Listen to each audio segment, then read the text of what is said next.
Hello दोस्तों, नमस्कार। तो कैसे हैं आप? उम्मीद है आप सब बहुत अच्छे होंगे और आपकी पढ़ाई बहुत बेहतरीन तरीके से चल रही होगी। आज का जो वीडियो लेक्चर है वो वही चैप्टर 3 क्लास 10th धातु और अधातु जो चल रहा था वही चलेगा। आज पूरा थ्योरी पोर्शन है, ठीक है। जितना भी हम आपको पढ़ाएंगे वो सारा थ्योरेटिकल होगा, ठीक। इस लेक्चर के बाद जो एक लेक्चर आएगा उसमें हम बात करेंगे धातुओं के शोधन के बारे में, ठीक। अभी देख लीजिए कि जो भी टर्म है, जैसे खनिज क्या होते हैं, अयस्क क्या होते हैं, प्रगलन क्या होता है, गालक क्या होता है, अम्लीय गालक क्या होता है, क्षारीय गालक क्या होता है, धातुकर्म क्या होता है, तो ये सारा जो थ्योरेटिकल पोर्शन है वो आज के लेक्चर में हम करेंगे समाप्त। नेक्स्ट लेक्चर में हम एक टॉपिक पढ़ाएंगे जो होगा धातुओं का शोधन, ठीक। और उसके साथ में कुछ जो क्वेश्चन होंगे जैसे ब्लूप्रिंट्स के क्वेश्चन या आपके ग्रीन पेज के क्वेश्चन है, ठीक है। तो पहले ब्लूप्रिंट के क्वेश्चन को सॉल्व करेंगे, उसके बाद ग्रीन पेज के, ठीक है। चलिए तो स्टार्ट करते हैं हम यहाँ से, कहाँ से? खनिज से, ठीक। सारा चीज देखते जाइए, समझ में आएगा। देखिए सबसे पहले जो टॉपिक है वो है खनिज। तो बात आता है खनिज होता क्या है। खनिज को इंग्लिश में कहते हैं मिनरल्स। इसको क्या कहते हैं? मिनरल्स। ये क्या होते हैं? देखिए वे तत्व या यौगिक जो भूपर्पटी मतलब जमीन का जो परत है वहां से, ठीक है, में प्राकृतिक रूप से पाए जाते हैं, ठीक है। मतलब जो मिट्टी में प्राकृतिक रूप से उपस्थित होते हैं वो क्या होते हैं? खनिज, ठीक है। वे तत्व या यौगिक जो भूपर्पटी में प्राकृतिक रूप से पाए जाते हैं, मतलब उसको कोई ह्यूमन नहीं बनाता है, वो नेचुरली वहां पे एग्जिस्ट होते हैं, ठीक है। बात समझ में आ गया?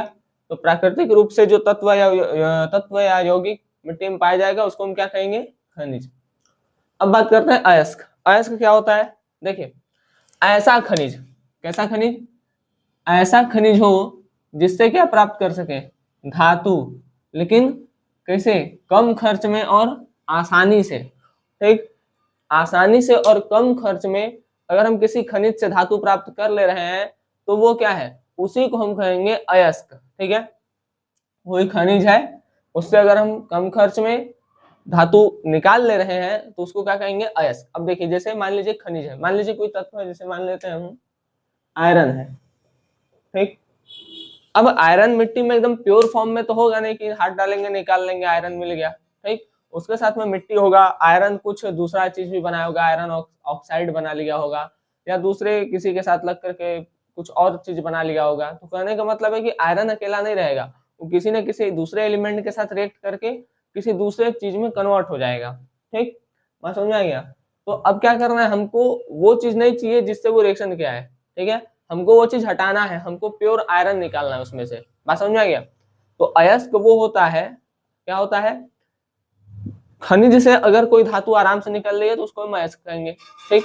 जैसे अभी बताएं, जैसे मान लीजिए कोई तत्व है हमारे पास Fe आयरन, ठीक है। कोई तत्व है हमारे पास कौन सा? आयरन। अब ये जो आयरन है मिट्टी में एकदम प्योर फॉर्म में तो होगा नहीं, इसके साथ में मिट्टी लगा होगा, ठीक है। ये किसी दूसरे से रिएक्शन करके कुछ बनाया होगा। हमको वो सब नहीं चाहिए, हमको केवल और केवल क्या चाहिए? हमको केवल और केवल आयरन चाहिए। तो हम कोई ऐसा मेथड यूज करेंगे, है ना, जिससे हमको आसानी से लोहा उसमें से निकल जाए। जैसे मान लीजिए Fe किसी एक्स, मतलब कोई एक्स तत्व है उसके साथ लगा हुआ है, तो हमको ये नहीं चाहिए, इसको हटाना है। तो इसको हटाने के लिए हम ऐसा मेथड यूज करेंगे जो हमारे लिए क्या हो? सस्ता हो और आसान हो। क्यों? देखिए कोई भी चीज है ना तो यहाँ पर एक कॉमर्शियल लेवल या व्यापारिक स्तर पर होंगी, ठीक है। एक चीज है तो यहाँ पर जो चीजें होंगी वो किस स्तर पर होंगी? वो व्यापारिक स्तर पर होंगी, ठीक है। तो इसीलिए देखा जाएगा कि भाई हमको खर्चा क्या चाहिए? कम। कोई सा भी अगर हम मेटल निकाल रहे हैं तो उस मेटल को निकालने में खर्चा कम आना चाहिए और आसानी से मिल जाना चाहिए, ठीक। ये चीज है। तो अयस्क क्या होता है? अयस्क वो होता है, ठीक है, जिससे धातु, मतलब अयस्क ऐसा खनिज होता है जिससे धातु आराम से मिल जाता है। अब एक टर्म लिखा होगा, देखिए सभी अयस्क खनिज होते हैं इसका मतलब क्या होता है? जो भी अयस्क है वो खनिज से ही तो बन रहा है। ऐसा खनिज जिससे धातु मिले उसको अयस्क कहेंगे, ठीक। ऐसा खनिज जिससे धातु मिले आसानी से, ठीक है, उसको अयस्क कहेंगे। तो अयस्क एक्चुअली में बन किससे रहा है? खनिज से। इसको मिटा रहे हैं अब, ठीक है। नोट नोट में लिखिएगा, सभी अयस्क खनिज होते हैं। में जितना अयस्क है सब किससे बन रहा है? सब तो खनिज से ही बन रहा है, जितना अयस्क है सब किससे बन रहा है, सब खनिज से ही बन रहा है। ठीक, मतलब कहने का है कि जो खनिज से आसानी से धातु मिल जाएगा वही अयस्क है, जिस खनिज से धातु आराम से मिल गया वो अयस्क है, जिस खनिज से धातु आराम से मिल गया वो क्या है, अयस्क है। ठीक, तो कहने का मतलब ये है कि जितना भी अयस्क होगा सब खनिज से ही मिलेगा। ठीक, किंतु किंतु सभी खनिज अयस्क नहीं होते। बात समझ में आ गया, समझिए इसको, जो भी अयस्क मिलेगा वो खनिज से ही मिलेगा, लेकिन जरूरी नहीं है कि सब खनिज से अयस्क मिल ही जाए। मतलब जितना भी खनिज मिल रहा है उससे धातुओं को निकालना आसान ही हो, ठीक है, ये जरूरी नहीं है, लेकिन जितना होगा वो सब क्या कहलाएगा, अयस्क। ठीक, बात समझ में आ गया, जितना भी अयस्क है सब बन किससे रहा है, खनिज से, लेकिन सभी खनिज से तो अयस्क नहीं बन रहा है, तो वही लिखा है। ठीक है, कि सभी अयस्क खनिज होते हैं लेकिन सभी खनिज अयस्क नहीं होते। अब यहाँ पर कुछ महत्वपूर्ण नाम लिखे गए हैं धातु और उनके अयस्कों के। ठीक है, नीचे ये नोट डाल के लिख लीजिएगा। अयस्क पूछता है आपसे, ठीक है, याद रखिएगा अयस्क का परिभाषा। हम देखिए यहाँ पर थोड़ा सा कुछ कट रहा होगा तो इसको मुंह पर लिख देंगे। देखिए सबसे पहला है हमारा, ये धातु है, एल्युमिनियम एक मेटल है, तो एल्युमिनियम का जो ये अयस्क है, ठीक है, ये सब इसके अयस्क हैं। एल्युमिनियम का अयस्क क्या क्या है, तो एक होता है बॉक्साइट, एक होता है क्रायोलाइट, एक होता है कोरेंडम। बॉक्साइट क्या होता है, बॉक्साइट का फॉर्मूला होता है Al2O3.2H2O। ठीक, जैसे एग्जाम में क्वेश्चन पूछ लेता है निम्न में से एल्युमिनियम का अयस्क है, अब 4 ऑप्शन दे दिया, ठीक है, बॉक्साइट, सिडेराइट, लिमोनाइट, मैग्नेटाइट। ठीक, तो कौन सा रहेगा, बॉक्साइट, ऐसा ही क्वेश्चन दे देगा। ठीक है, क्रायोलाइट Na3Al(F6), कोरेंडम Al2O3। ठीक, तो ये हो गया एल्युमिनियम। एल्युमिनियम का कौन कौन सा, बॉक्साइट, क्रायोलाइट और कोरेंडम, कौन कौन, बॉक्साइट, क्रायोलाइट और कोरेंडम। ठीक, एल्युमिनियम खत्म। अब आते हैं आयरन पे। आयरन का haematite, magnetite, limonite, siderite. Haematite, magnetite, limonite, siderite. Haematite का फॉर्मूला Fe2O3, मैग्नेटाइट का Fe2O4, लिमोनाइट का 2Fe2O3.3H2O, सिडेराइट का FeCO3। ठीक, फिर से देखिए एल्युमिनियम का बॉक्साइट, क्रायोलाइट, कोरेंडम, कौन कौन, बॉक्साइट, क्रायोलाइट, कोरेंडम। आयरन का हेमेटाइट, मैग्नेटाइट, लिमोनाइट, सिडेराइट। ठीक, हेमेटाइट, मैग्नेटाइट, लिमोनाइट और सिडेराइट। ठीक, हेमेटाइट, मैग्नेटाइट, लिमोनाइट और सिडेराइट, ये हो गया आपका आयरन का। ठीक, तो 2 हो गया, एक कौन, एल्युमिनियम का और एक आयरन का। इसको लिखिएगा भी तो याद रहेगा। ठीक है, bauxite, cryolite, corundum, haematite, magnetite, siderite और लिमोनाइट। ठीक, चलिए अब नीचे है लेड। लेड के भी 3 अयस्क हैं, एक है गैलेना। ठीक है, एल्युमिनियम और आयरन वाला याद रखिएगा। देखिए एल्युमिनियम, आयरन, कॉपर। ठीक है, याद रखिएगा। ठीक है, कॉपर में बेसिकली कॉपर पायराइट आपसे पूछ लेता है। ठीक है, गैलेना। ठीक है, एक है सेरुलाइट, सेरुलाइट, और एक है एंग्लेसाइट, एंग्लेसाइट। गैलेना का है पीबीएस, लेड सल्फेट को गैलेना बोल देते हैं, लेड कार्बोनेट को सेरुलाइट और लेड सल्फेट को एंग्लेसाइट। तो लेड के ये 3 अयस्क है, कौन कौन, गैलेना है, एंग्लेसाइट है और सेरुलाइट है। ठीक है, गैलेना, एंग्लेसाइट और सेरुलाइट, तो 3 पढ़ चुके। एल्युमिनियम का दूसरा, एल्युमिनियम का दूसरा, आयरन का तीसरा, लेड का। ठीक है, गैलेना, सेरुलाइट और एंग्लेसाइट। ठीक, अब आते हैं चौथे पे, कॉपर। कॉपर का देखिए कॉपर पायराइट है। ठीक है, इसमें आप गैलेना वाला याद रखिएगा। इसमें कौन सा याद रखिएगा, गैलेना वाला। ठीक है, कॉपर में कॉपर पायराइट, क्यूप्राइट और malachite. Copper pyrite CuFeS2, cuprite Cu2O, malachite CuCO3.CuOH का ट्वाइस। ठीक, कॉपर का ये तीनों याद रखिएगा, कॉपर पायराइट, क्यूप्राइट और मैलेकाइट, कॉपर पायराइट, क्यूप्राइट और मैलेकाइट। ठीक, ये सब इसके प्रमुख अयस्क हैं। ठीक है, एग्जाम में क्वेश्चन पूछ लेता है और MCQ वाले में, बहुविकल्पी वाले में। ठीक है, अब आते हैं जिंक पे।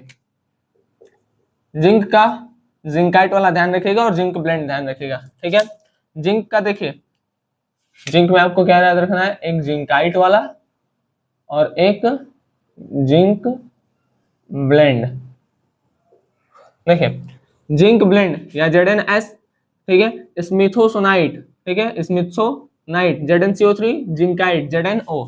एक है zinc blende ZnS, स्मिथसोनाइट ZnCO3, zincite ZnO, ठीक है। ये हो गया आपका जिंक का। अब आते हैं सिल्वर। सिल्वर का दो है, एक है सिल्वर ग्लांस, ये ध्यान रखिएगा, सिल्वर का दोनों ध्यान रखिएगा, सिल्वर का और पारा का, ठीक है। सिल्वर का कौन कौन सा है, देखिए ध्यान से,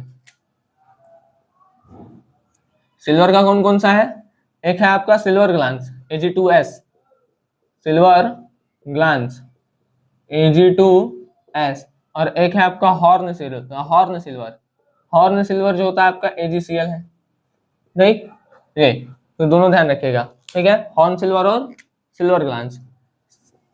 पारा या मरकरी इसको कहते हैं, इसका जो एस्क होता है वो होता है सिनाबार HGS, पूछ लेता है HGS पारे का एस्क है, ठीक है। अब ये नहीं देगा, ये देगा तो आप पकड़ लेंगे, तो दे देगा सिनेबार, ठीक है, या और दो तीन ठो दूसरा मिला के दे दिया, ठीक है। फिर टिन का कसिस्टराइट, ठीक है, जिंक हो गया हमारा, जिंक के बाद सिल्वर हो गया, सिल्वर के बाद क्या देखें हम, सिल्वर के बाद हम देख लिए मरकरी भी देख लिए, मरकरी के बाद टिन, टिन का है आपका कसिस्टराइट SnO2, ठीक है, क्या है इसका, टिन का एक ही है कसिस्टराइट, ठीक, SnO2, ठीक है। अच्छा एक जैसे गोल्ड है ना, तो गोल्ड का कुछ नहीं होता है, गोल्ड गोल्ड के रूप में है। एक है आपका सोडियम, ठीक है, सोडियम का एक है आपका रॉक सॉल्ट, कौन सा सॉल्ट, रॉक सॉल्ट NaCl, ठीक है, और एक है आपका NaNO3, एक है आपका रॉक सॉल्ट और एक है आपका NaNO3 आपका जो होगा वो आपका होगा सोडियम नाइट्रेट, इसको कहते हैं, एक मिनट वेट, ठीक, सोडा राइट, क्या कहते हैं इसको, सोडा राइट या नाइट, ठीक है, सोडा राइट नहीं, soda nitre, sorry, soda nitre, ठीक है, सोडा नाइटर। देखिए सोडियम में दो ना, एक रॉक सॉल्ट है और एक सोडा नाइटर है, सोडा नाइटर जो आपका NaNO3 और रॉक सॉल्ट जो है आपका NaCl है, ठीक है, बात समझ में आ गया। तो ये जो है वो कुछ प्रमुख अयस्क है उसके धातु के, ये सब ध्यान रखिएगा, ये सब आपके एक तो आपके बोर्ड एग्जाम में आपको इसे सिल्वर से दिख जाएगा, ठीक है, जिंक से दिख जाएगा, कॉपर से दिख जाएगा, सॉरी सिल्वर नहीं, मरकरी से दिख जाएगा, कॉपर से दिख जाएगा, और आपका एल्युमिनियम से, ठीक है, आयरन से, इन चार से आपको आपके बोर्ड एग्जाम में दिख जाएगा, ठीक है। और जब आप जैसे कोई एग्जाम देते हैं अपने स्कूल का कॉम्पिटेटिव एग्जाम देते हैं 10 के लेवल पर, तो ये आपको ये एस्क देखने को मिल जाएंगे, ठीक है, तो ये एस्क ध्यान रखिएगा, ठीक है। चलिए अब बात करते हैं आगे की परिभाषा की ओर। अभी हम क्या बात किए हैं, रिवाइज भी कर लीजिए। पहला बात किए खनिज, खनिज कहाँ मिलेगा, जो भू परपटी मतलब जमीन से मिलेगा, वो क्या होगा, खनिज। अयस्क क्या होगा, जिस खनिज से धातु आसानी से निकल जाए, जिस खनिज से धातु आसानी से और कम खर्च में, आसानी से व कम खर्च में क्या हो जाए, मिल जाए, उसको क्या कहेंगे हम, अयस्क कहेंगे, ठीक। अब नेक्स्ट बात करते हैं, अच्छा इसमें हम कुछ प्रमुख अयस्कों को भी देखें, जो धातु थे उनके कुछ प्रमुख अयस्क थे, उसको भी हम बात चर्चा कर लिए। अब आते हैं भर्जन पर। भर्जन क्या होता है, देखिए सल्फाइड के अयस्क को वायु की उपस्थिति में गर्म करना भर्जन कहलाता है। ये जब हम आपको धातुओं का शोधन पढ़ाएंगे तो और अच्छे से आपको क्लियर होगा कि कैसे कैसे क्या चीज होता है, ठीक है।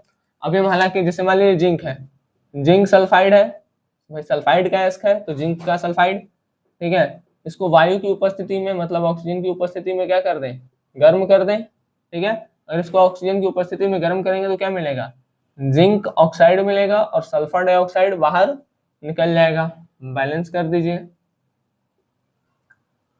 ठीक है बात।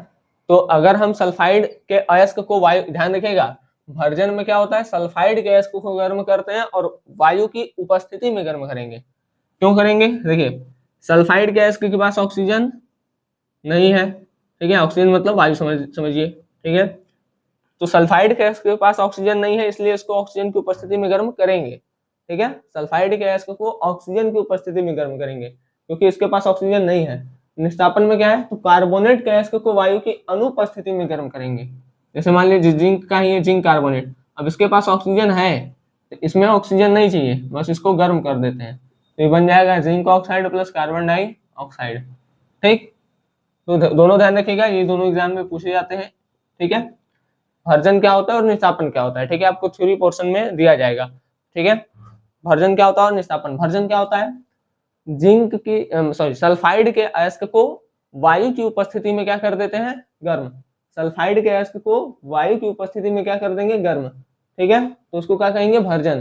कार्बोनेट के अयस्क को वायु की अनुपस्थिति में गर्म करना क्या कहलाएगा, निस्तापन, ठीक है बात। तो भर्जन और निस्तापन दो चीज पढ़े, भर्जन, भर्जन और निस्तापन दो चीज पढ़ लीजिए, ठीक है। भर्जन में क्या है, वायु की उपस्थिति में गर्म करेंगे, निस्तापन में वायु की अनुपस्थिति में गर्म करेंगे, ठीक है। मतलब इसमें ऑक्सीजन चाहिए, इसमें ऑक्सीजन नहीं चाहिए, ठीक है, और फिर गर्म कर देंगे।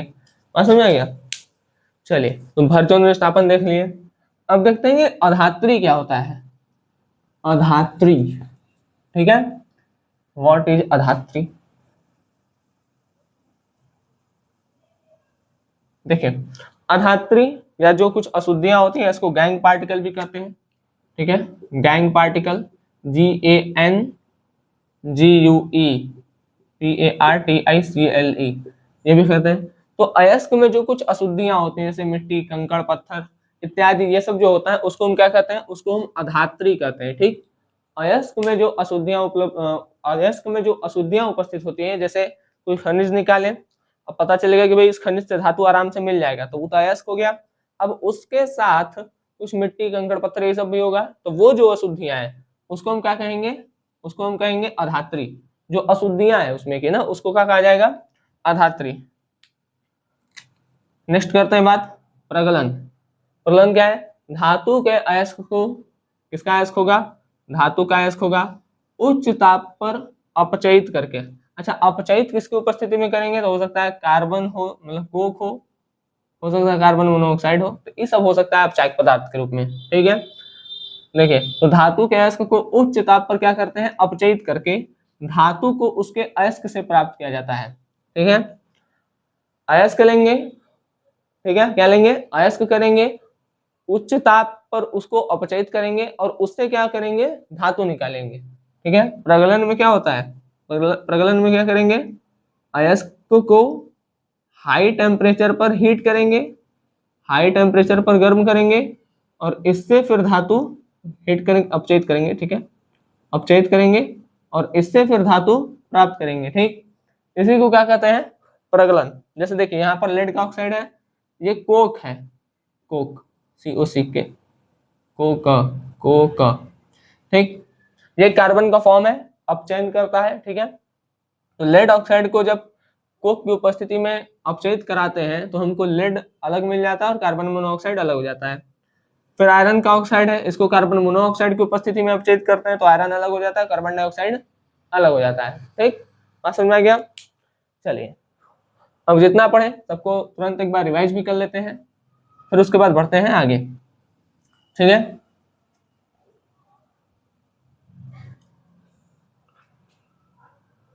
देखिए, लिख देते हैं, फिर उसके बाद बारी बारी से समझाते हैं जितना भी हम थ्योरी पोर्शन अभी तक पढ़े। अच्छा, एक बात बताइए, बहुत लोग पढ़े होंगे, अम्लराज क्या होता है, अम्लराज या एक्वारेजिया, सोच लीजिए, चाहे जब भी आप देख रहे हो। खनिज पढ़े, अयस्क पढ़े, भर्जन पढ़े, निस्तापन पढ़े और प्रगलन पढ़े, 5 टॉपिक पढ़े। अब पांचों टॉपिक को फट से रिवाइज करेंगे, ठीक। अम्लराज या एक्वारेजिया क्या होता है भाई, चलो नहीं पता है तो बाद में बताएंगे। 1:3 का मिक्सचर होता है किसका, नाइट्रिक एसिड और हाइड्रोक्लोरिक एसिड का, ठीक। चलिए देखिए, सबसे पहला बात, पहला क्या है, खनिज। खनिज क्या होता है, जो मिट्टी से मिल जाए, ठीक है, मतलब भूपर्पटी मिट्टी से मिल जाए। अयस्क क्या होता है? ऐसा खनिज जिससे धातु क्या हो, आसानी से और कम खर्च में निकाला जा सके, उसको क्या कहेंगे? अयस्क कहेंगे। वर्जन क्या होता है? सल्फाइड के अयस्क को, किसके अयस्क को? सल्फाइड के अयस्क को ऑक्सीजन की उपस्थिति में गर्म करना भर्जन कहलाता है। ठीक। निस्तापन क्या होता है? कार्बोनेट के अयस्क को वायु की अनुपस्थिति में गर्म करना निस्तापन कहलाता है। प्रगलन क्या होता है? धातु का अयस्क है तो धातु के अयस्क को हाई टेम्परेचर देंगे, हाई टेम्परेचर पर गर्म करेंगे, ठीक है, और उसको अपचयित करेंगे। ठीक है, इसके माध्यम से हो सकता है कोक हो सकता है कार्बन मोनोऑक्साइड हो सकता है कुछ और हो। तो धातु के अयस्क को, ठीक है, उच्च ताप पर अपचयित करके हम धातु प्राप्त करते हैं। इस प्रोसेस को हम प्रगलन कहते हैं। ठीक, चलिए, तो यहाँ तक वाला बात हो गया। अब हम बढ़ते हैं आगे, जैसे धातुमल क्या होता है, गालक क्या होते हैं, ठीक है, ये सब भी पढ़ लेते हैं। ठीक है, चलिए आइए, तो अब कुछ और इंपॉर्टेंट थ्योरी देख लेते हैं। जैसे अभी हम लास्ट देखे थे प्रगलन। ठीक, प्रगलन में हम क्या कर रहे थे? प्रगलन में हम जो धातु का अयस्क था उसको हाई टेम्परेचर पर लेके जा रहे थे, उसको अपचयित कर रहे थे और फिर उससे धातु प्राप्त कर रहे थे। ठीक, अब बात करते हैं अयस्क का। देखिए, जब अयस्क को भट्ठी में गर्म किया जाता है तब उसमें कई प्रकार की अशुद्धियां होती हैं। अच्छा, जो अशुद्धियां होती है उसको कहते क्या है? तो अधात्री कहते हैं। ठीक है, याद रखे रहिएगा। जब अयस्क को भट्ठी में गर्म करते हैं तो उसमें कई प्रकार की अशुद्धियां होती हैं। तो इन अशुद्धियों को हटाने के लिए भट्ठी में जो अयस्क मिलाया जाता है उसी को हम क्या कहते हैं? गालक। ठीक, अशुद्धि को हटाने के लिए जो अयस्क डालेंगे उसको क्या कहेंगे? गालक। ठीक, अशुद्धि को हटाने के लिए मिलाया गया अयस्क, हटाने के लिए डाला गया अयस्क। ठीक, तो अशुद्धि को हटाने के लिए जो अयस्क हम भट्टी में यूज करेंगे उसी को हम क्या कहेंगे? गालक। अब ये गालक दो टाइप के होते हैं, एक है अम्लीय गालक और एक है क्षारीय गालक। अम्लीय गालक का प्रयोग तब करते हैं जब अशुद्धि क्षारीय हो। अच्छा, गालक अम्लीय है, ठीक, मतलब अम्लीय गालक का यूज तब कर रहे हैं जब अशुद्धि कैसी है? क्षारीय। और क्षारीय गालक का यूज कब करेंगे? जब अशुद्धि कैसी हो? अम्लीय। प्रश्न आता है ऐसा क्यों? ठीक, देखिए समझिए बात। जब अम्लीय गालक, ठीक है, गालक कैसा? अम्लीय, और क्षारीय अशुद्धि मिलती है, ठीक है, कैसी अशुद्धि? क्षारीय अशुद्धि मिलती है, तो ये आपस में रिएक्ट करके स्लैग बना लेते हैं। क्या बना लेते हैं? स्लैग। और ये स्लैग क्या करता है? ये धातु को ऑक्सीजन से प्रोटेक्ट करता है। ठीक है, मतलब धातु के ऊपर एक लेयर के रूप में चढ़ जाता है। ठीक है, बात समझ में आ गया? तो अगला टॉपिक वही है।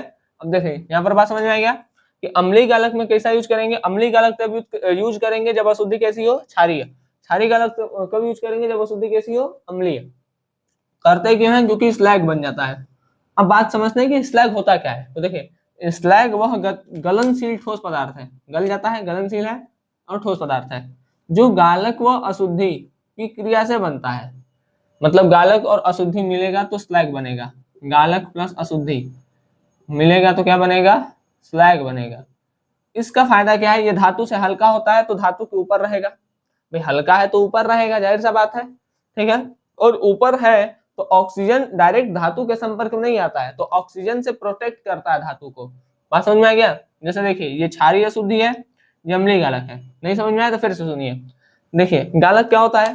भट्ठी है, भट्ठी में जिस अयस्क को डाल रहे हैं किस काम के लिए? अशुद्धि को हटाने के लिए, उसको हम कहते हैं क्या चीज? गालक। अब गालक दो टाइप के हैं, एक है अम्लीय गालक, एक है क्षारीय गालक। अम्लीय गालक तब यूज करेंगे जब अशुद्धि क्षारीय हो, और क्षारीय गालक तब यूज करेंगे जब अशुद्धि अम्लीय हो। अब बात समझ में आया? ठीक है, अब बात करते हैं कि अम्लीय गालक में अम्लीय गालक का यूज तब कर रहे हैं जब अशुद्धि क्षारीय है, और क्षारीय गालक का यूज तब कर रहे हैं जब अशुद्धि कैसी है? अम्लीय है। ऐसा क्यों?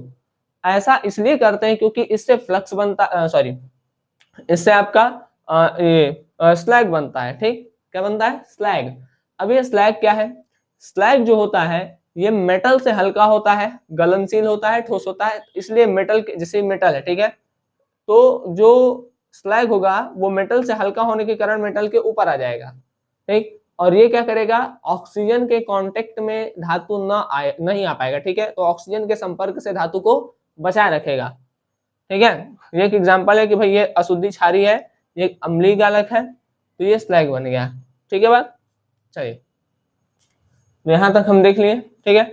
अब देखते हैं कि लास्ट टॉपिक, जैसे बेसिमरीकरण क्या होता है, ठीक है, एक्वारेजिया क्या है, और एक और है आपका उभयधर्मी ऑक्साइड क्या है, ठीक है, उसको भी देख लेते हैं फट से। तो जो लास्ट का कुछ थ्योरी पोर्शन है उसको देख लेते हैं। सबसे पहला है मतलब ये है बेसिमरीकरण। बेसिमरीकरण क्या है, बेसिमरीकरण एक धातु कर्मीय प्रक्रिया है। इसमें क्या होता है, इसमें सल्फाइड अयस्क को धातु के ऑक्साइड में चेंज करते हैं। जैसे एग्जांपल लेते हैं आपको, जैसे मान लीजिए जिंक का सल्फाइड है, सल्फाइड का अयस्क है, ऑक्सीजन के साथ क्रिया करेंगे तो ये ऑक्साइड में चेंज हो गया, ठीक। तो वही बोला है, पहले सल्फाइड अयस्क को ऑक्साइड के अयस्क में चेंज करेंगे, ठीक है, मतलब धातु के ऑक्साइड में चेंज करेंगे, सल्फाइड के अयस्क को धातु के ऑक्साइड में चेंज करेंगे, और फिर इससे धातु प्राप्त करेंगे, कोक मिला देंगे तो जिंक प्राप्त हो जाएगा, ठीक। तो कहने का मतलब है कि सल्फाइड के अयस्क को धातु के ऑक्साइड में परिवर्तित करेंगे और फिर उससे धातु प्राप्त करेंगे, उसको हम कहेंगे बेसिमरीकरण, ठीक।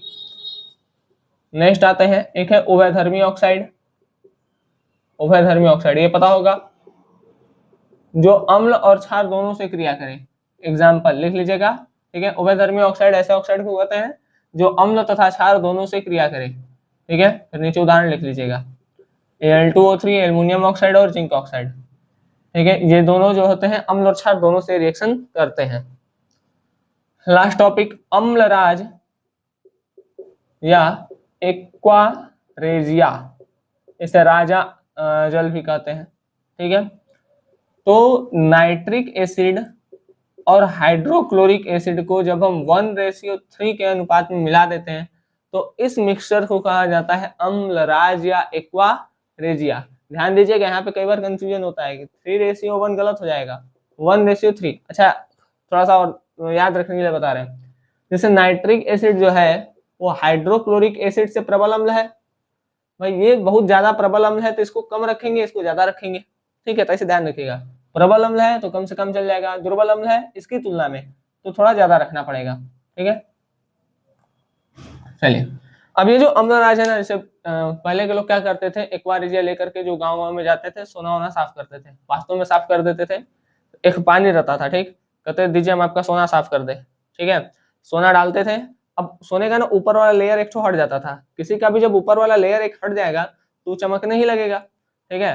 तो जो गांव की महिलाएं होती थी या जो गांव के लोग होते थे, जिनको मतलब गांव के ही नहीं शहर में भी, जिनको बेसिकली नहीं पता होता था ये इस बारे में, ठीक है, कि ऐसा चीज होता है, तो वो क्या करते थे, उस पानी में सोने को डालते थे, ठीक है, फिर निकालते थे, तो जो एक लेयर होता था एक लेयर निकल गया, अब सोना क्या होगा, हल्का हो जाएगा, चमकेगा लेकिन सोना हल्का हो जाएगा। तो ऐसा ही कई घर का कर लेते थे, उनके पास नीचे क्वांटिटी में थोड़ा सोना हो जाता था, फिर ले जाके बेच देते थे। तो इस तरीके से वो लोग काम करते थे, ठीक है, मतलब बिना पता चले लोगों का सोना चोरी हो जाता था उनके आंखों के सामने, ठीक है। लेकिन जैसे जैसे पता चला बाद में तो वेट वेट कराने लगे तो ये सारा चीज होने लगा, ठीक है। अब देखिए यहाँ पर हमको उससे मतलब नहीं है कि पहले क्या हो रहा था अब क्या हो रहा है, ठीक है, हमको मतलब है इससे कि भाई अम्लराज आएगा तो कितना रेशियो कितना का होगा, ठीक है, नाइट्रिक एसिड 1 सल्फ्यूरिक एसिड 3, ठीक है, समझ में आ गया। चलिए तो बेसिमरीकरण, उभयधर्मी ऑक्साइड और अम्लराज, ठीक। अब पूरा एक बार फिर से हम रिवाइज कर लेते हैं जितना भी हम पढ़े हैं, कुछ समय में ये सारी चीजों को देख लेते हैं, ठीक है, जितना भी हम आज पढ़े हैं, ठीक। समझिए सबसे पहले आप क्या पढ़े थे, खनिज। तो खनिज वो होता है जो आपको भू परपटी में मिलता है, मतलब जमीन से जो मिल जाता है उसको हम कहते हैं खनिज। दूसरा अयस्क, जिस खनिज से धातु आसानी से, ठीक है, आसानी से और कम खर्च में मिलता है उसको हम क्या कहते हैं, अयस्क। वर्जन क्या था, अगर कोई आपके पास सल्फाइड का अयस्क है, ठीक है, सल्फाइड के अयस्क को क्या कर रहे थे, ऑक्सीजन की उपस्थिति में गर्म कर रहे हैं तो वो वर्जन है, ठीक है। निस्तापन क्या था, तो कार्बोनेट के अयस्क को वायु की अनुपस्थिति में गर्म करना निस्तापन था, ठीक है, कार्बोनेट का अयस्क है और वायु की अनुपस्थिति में गर्म हो रहा है तो वो क्या है, निस्तापन है। ठीक, प्रगलन क्या था, ठीक, प्रगलन क्या था, तो जो धातु का अयस्क है, ठीक है, अगर आपके पास धातु का क्या है, अयस्क है, और इसको आप क्या कर रहे हैं, अपचयित कर रहे हैं, अपचयित कर रहे हैं बहुत ज्यादा हाई टेम्परेचर दे करके, और उससे आप धातु प्राप्त कर रहे हैं। ठीक है, धातु के अयस्क को उच्च तापमान पर अपचयित करके धातु प्राप्त करना प्रगलन कहलाता है। ठीक, गालक क्या होता है, अशुद्धि हटाने के लिए जो अयस्क यूज करते हैं, अशुद्धि हटाने के लिए जो अयस्क यूज करते हैं उसको हम गालक कहते हैं। ये गालक आपको दो टाइप के दिखेंगे, एक दिखेंगे अम्लीय गालक, एक दिखेंगे क्षारीय गालक। अम्लीय गालक तब यूज करेंगे जब अशुद्धि क्षारीय हो, जब अशुद्धि कैसी हो, क्षारीय हो। क्षारीय गालक तब यूज करेंगे जब अशुद्धि अम्लीय हो। ठीक, ऐसा इसलिए करते हैं क्योंकि इससे स्लैग बनता है। अब बात आता है स्लैग पर। स्लैग क्या होता है, तो गालक प्लस अशुद्धि जब मिलती है तो स्लैग बनता है। ये स्लैग क्या होता है, ये धातु से हल्का होता है।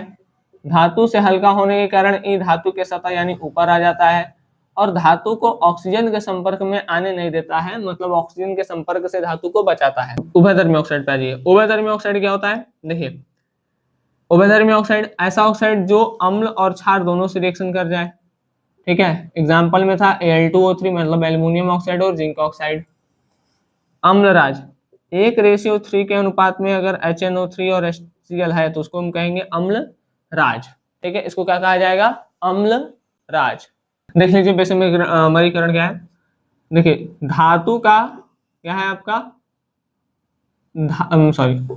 सल्फाइड का अयस्क है, सल्फाइड का आपके पास अयस्क है।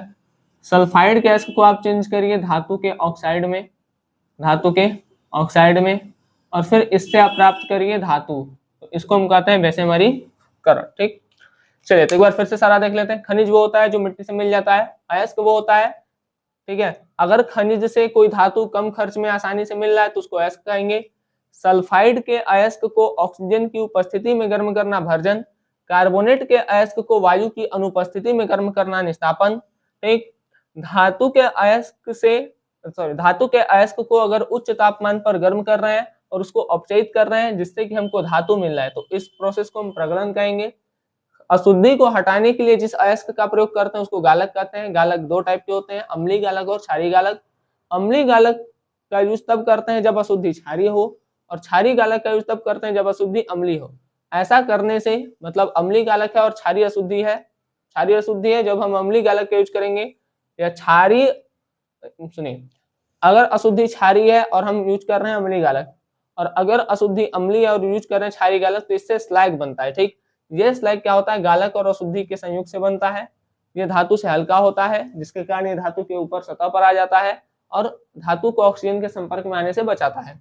बेसमरीकरण क्या होता है, सल्फाइड के अयस्क को धातु के ऑक्साइड में कन्वर्ट करना और फिर उससे धातु प्राप्त करना बेसमरीकरण है।